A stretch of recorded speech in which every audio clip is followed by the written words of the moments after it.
It started with us just jamming and throwing loads of ideas around. I was always freestyling, writing lyrics, making beats, and always trying to get Ayiti, Husky, Jem and all these guys to rap on them with me just because I liked the way they sounded.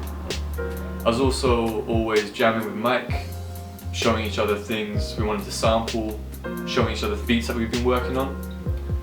And all of us were constantly talking about collaborating all together as a group and had all these beats and verses kicking about, but nothing ever really materialized out of it.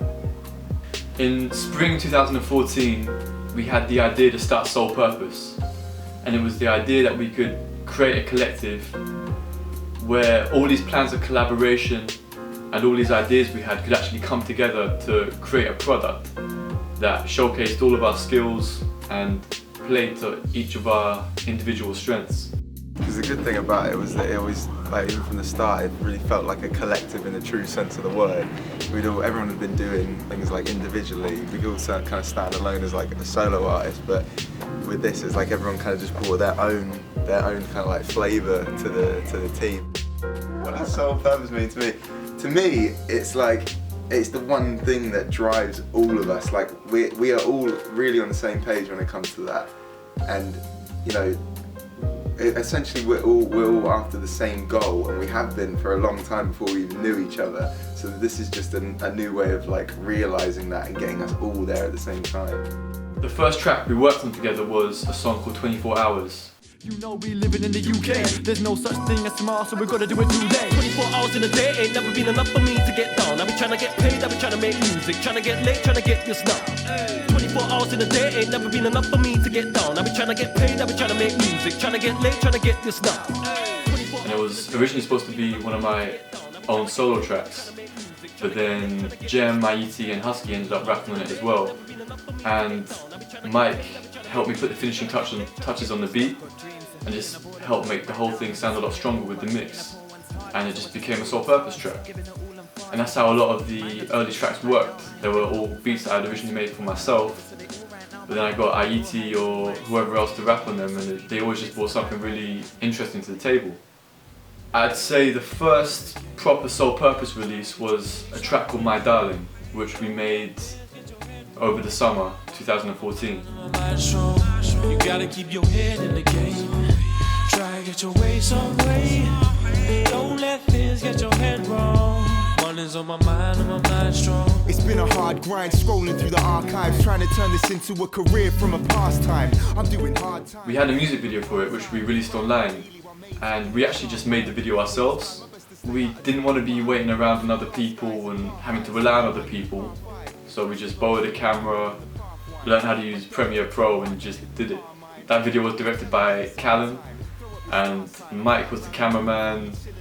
Callum and myself edited it, and since then all of our videos have basically just followed that same formula. People are always like super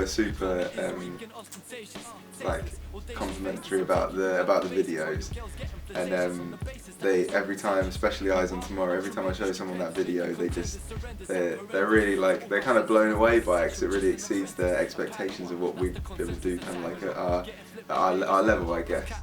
I'll pass you to Uncle Husky, let him take you back to Babylon. Got my eyes on tomorrow, there it is. Why you still trying to find where it is? I'm on the Apple where it lives and dies. Violently, silently, shine so vibrantly that I squint to catch a glimpse. Got my eyes on tomorrow, there it is. While you're still trying to find where it is, I'm on the app where it lives and dies. Violently, silently, shine so vibrantly that I squint to catch a glimpse. Just loads and loads of feedback on the videos that I've done and that me and Ollie have done, saying that they look professional and that the production value is really high. So yeah, it's really humbling to hear, actually, because I still feel like I'm still learning.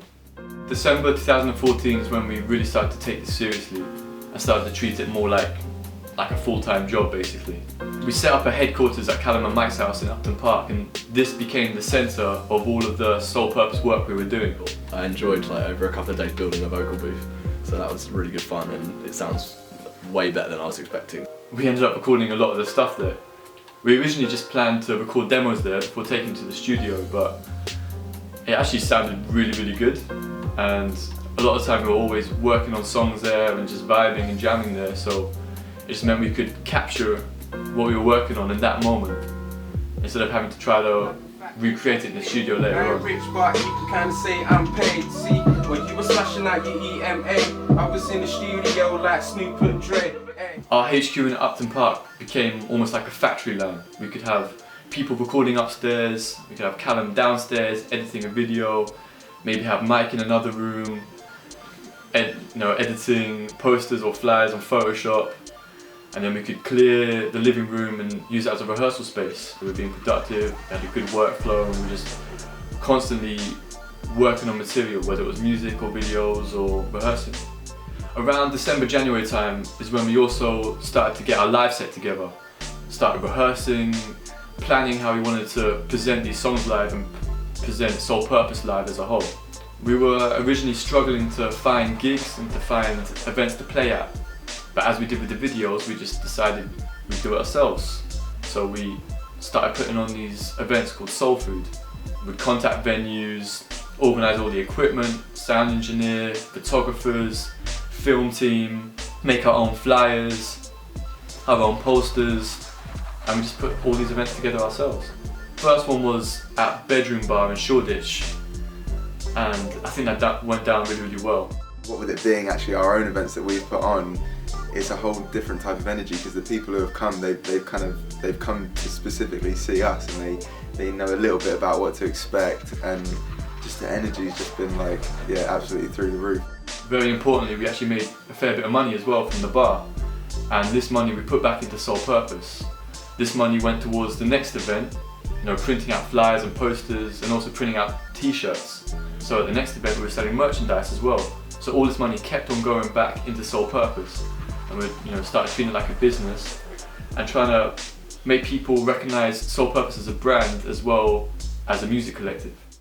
I had originally planned for this project to be a 5 or 6 track EP, but by the end of February we ended up having 14 tracks that were basically ready to go. Since then we've narrowed it down to 10 tracks. There's a lot of people performing on the album. There's Ayiti, who raps on almost every track, and he's one of the most prominent core members of Soul Purpose. I can just give him a beat, tell him what kind of vibe or direction I'm going for, and he'll just come back with a verse and kill it every single time. Husky also raps on quite a few tracks. On a lyrical level, he's probably the most interesting in my opinion, and he's got such a unique tone of voice. Sarah Tahira sings on quite a few tracks. She only recently got involved with the project, but she works really fast, constantly coming up with ideas, and her voice fits perfectly in a lot of the beats, and she brings a whole new element to all of these tracks and a whole new element to the album as a whole. Jem also performs on a couple tracks, singing and rapping, and he always brings in this really nice, smooth R&B feel, and he brings in a lot of charisma which comes across in the music videos as well. Aches also sings on a couple tracks. He also brings a lot of charisma, and he performs really well in the music videos. He's just a cool guy, he's just a fun guy to work with. Reese featured on one track. He just came in, recorded it in one take, straight away, done. Kritz raps on the album as well, and he just killed it. He's got one of my favourite verses from the whole project. He's got a lot of energy on stage, and it was a lot of fun performing with him. Behind the scenes, we've also got Mike DeGroot, who made some of the beats for the album and co-produced a lot of the tracks with me. He also acted as the album's main mixing engineer. His beats are always really on point, and the things he does with samples is just crazy. He's constantly developing, improving, and helping me improve as well in terms of my production skills. A lot of the time I have an idea of how I'd like a track to sound in my head, and he's the guy who can actually make that happen. Callum also plays a massive part behind the scenes.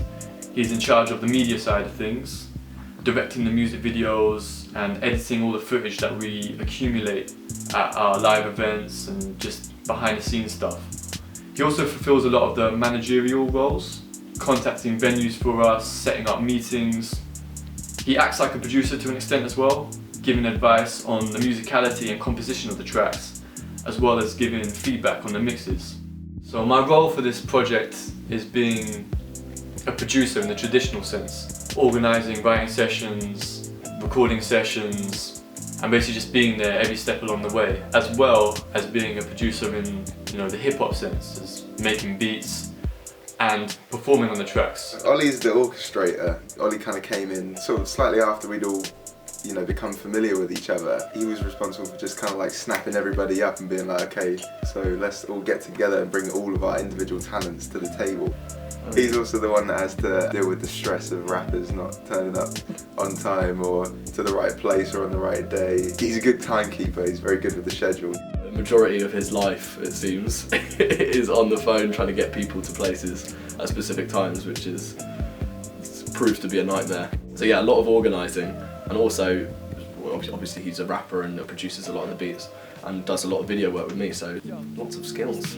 At the moment we're just putting the finishing touches on the album. Me, Callum and Mac have been to the studio running the drums through hardware processing. We just wanted to sound as well produced as possible, but still maintain that organic, gritty, authentic feel. I feel like the whole project is a really, really strong project, and it showcases all of us sort of at our best, and it's just a perfect blend of all our individual styles coming together. And yeah, I'm excited to see what people think of it as a whole, because it's kind of like everybody's been following the journey so far and seen it kind of like come together piece by piece, and this is now the stage where we can show everybody like the final package. State my course and I stick to the path. Envision winning, but the mission is hard. Boy, the mission is hard. Aim high so I can sit on the star. I got the drive, so just give me a chance. Just give me a State my course and I stick to the path. Envision winning, but the mission is hard. Boy, the mission is hard. Aim high so I can sit on the star. I got the drive, so just give me a chance.